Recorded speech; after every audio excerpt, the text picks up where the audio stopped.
Bobby ơi, Bobby ơi, đâu rồi? Bobby ơi, rồi, Bobby, ơi, gì vậy? Ôi rồi sao chưa đây? Hả? Sao lại chưa đây hả? Sao nào? Đi đây. Sao chưa đây ngồi thế? Hả? Đi làm gì? Ừ? Sao biết lại chưa vào đây? Bà đang ngồi đi mượn ít đồ về để sửa cái máy này, để tháo ở đây này. Nó chui vào đây làm gì? Hả? Ừ? Giặt quần áo à? Thì lấy rồi giặt quần áo à? Đúng không? Ừ? Sao không? Ừ? Sao? Bởi vì tốt hết mồ hôi ra thế. Chui vào đây làm gì?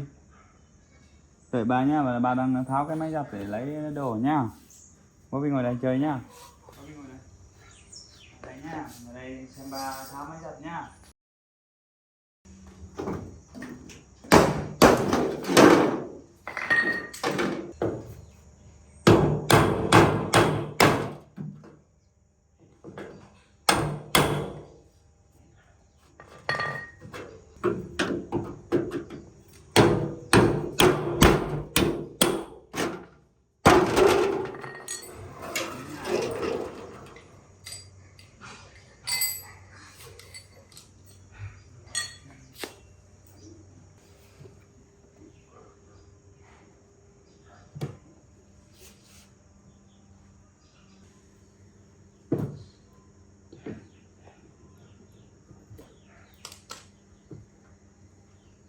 Bobby ngồi đấy nha, để bà tháo xong rồi tí nữa mình ăn.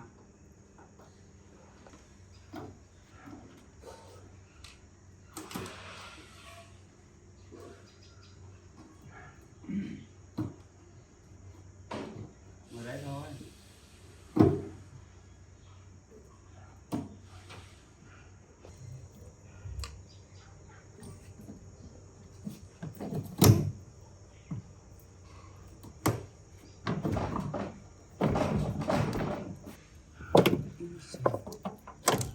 Chụt cong hết vào đây bẩn quá.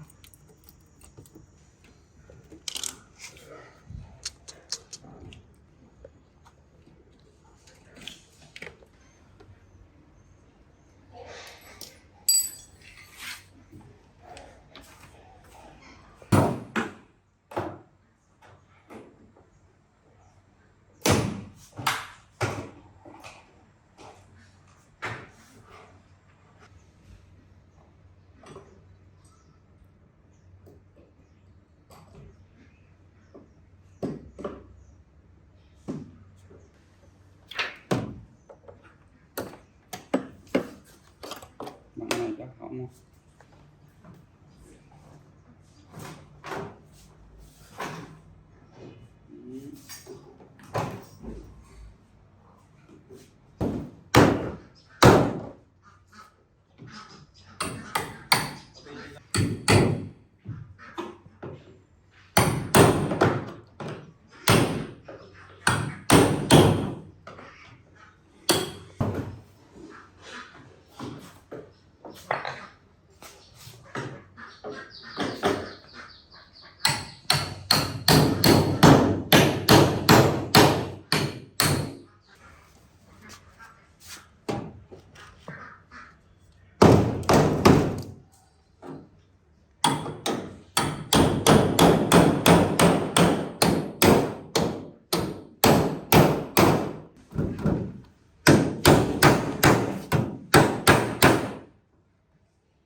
Bobby à?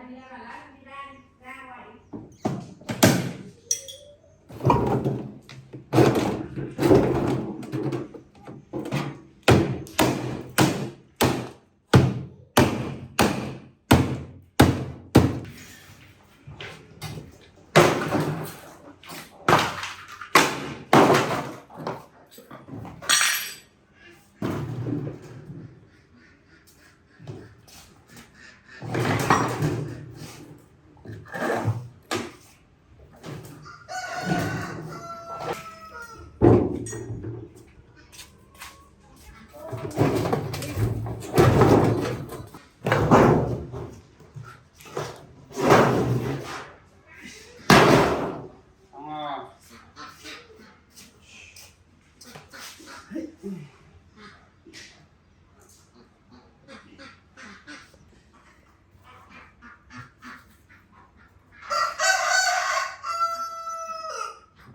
để đây rồi tí nữa bà sửa sao nhá, có gì ta lấy đồ ăn này đi.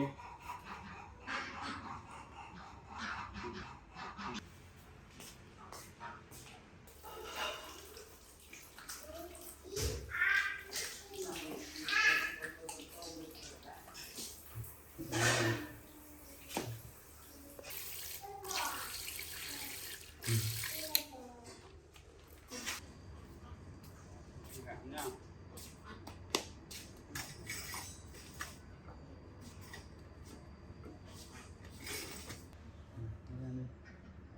Bán mấy cho mát nhá.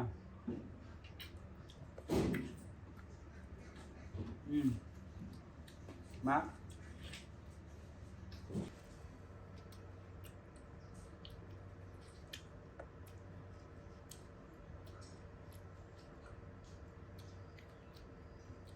Đây ở đây nhá.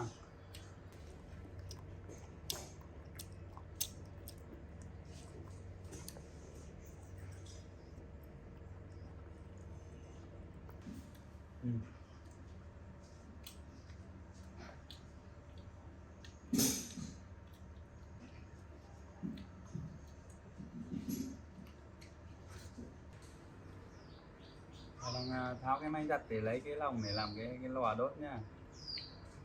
Lò thiêu á. Bobby lại chui vào đây à?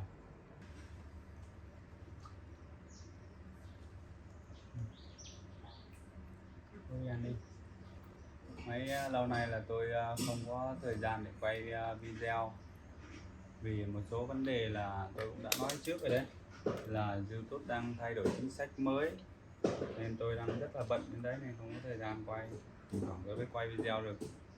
Cũng rất nhiều kênh về cuộc sống hàng ngày của Khỉ và rất nhiều kênh khác đã bị tắt kiếm tiền và người ta cũng đã có những kênh đã dừng lại không làm nữa vì chính sách mới của YouTube bây giờ nó đang rất là khó về cái vấn đề làm động vật, nên là tôi cũng rất bận nên là mọi người cũng phải thông cảm cho tôi là để khi nào nó ổn nó xong cái chương trình mới thì tôi sẽ quay video đều hơn. Còn về Kaka và Bobby thì Kaka thì giờ đã khỏi hẳn rồi, vẫn đang đi chơi bên ngoài kia, mọi người cũng không phải lo lắng nhiều, chân đã khỏi hẳn rồi. Còn Bobby thì nhỏ không ra đấy chơi được nên ở nhà thì tôi chăm sóc ở nhà.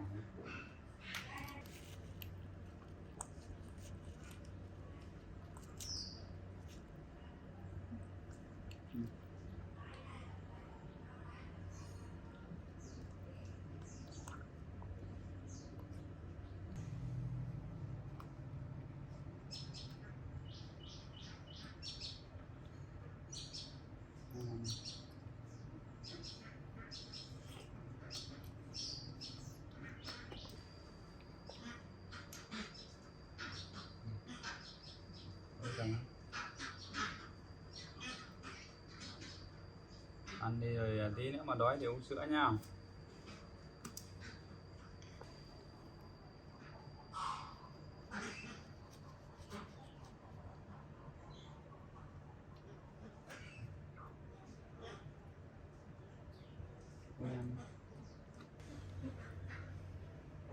Thích ăn hạt dừa à? Giòn đúng không?